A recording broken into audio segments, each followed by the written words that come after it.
What we have here is our pedal test stand, and as you can hear, it's a little bit noisy. It's because we have pneumatic air cylinders that we use for actually pushing the pedals like they would be pushed in real life.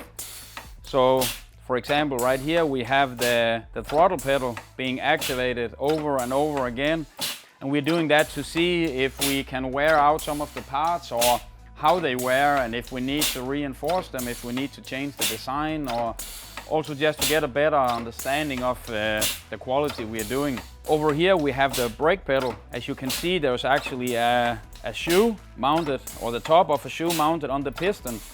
And from where I can see here, the shoe is actually pretty worn. So if you wonder about how many activations is a million, well, that's more than your race shoe will ever be up for, I can tell you that much. So if this was a shoe test, we ruined the shoe by now. If you look at the brake pedal here and our brake cylinder, it's actually the pressure transducer is connected to a data logging system.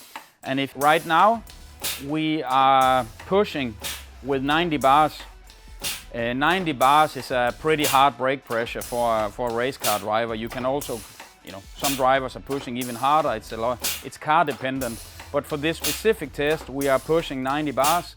And as we speak right now, I think the brake cylinder has done 500,000 activations with 90 bars.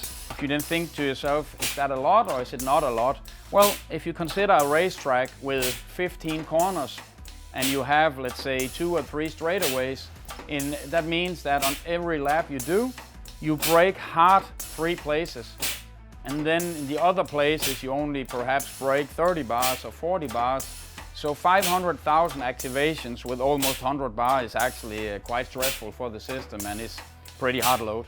So what we have here is actually for a future product. It's for our wheelbase. As you can see, it's rotating back and forth. That's because we are trying to wear out this specific part and see for how many revolutions will it actually be able to live. And you can see now on the display here, it's actually rotated almost 3.5 million times, meaning that it has actually, if it was a steering wheel, passed the sensor 7 million times.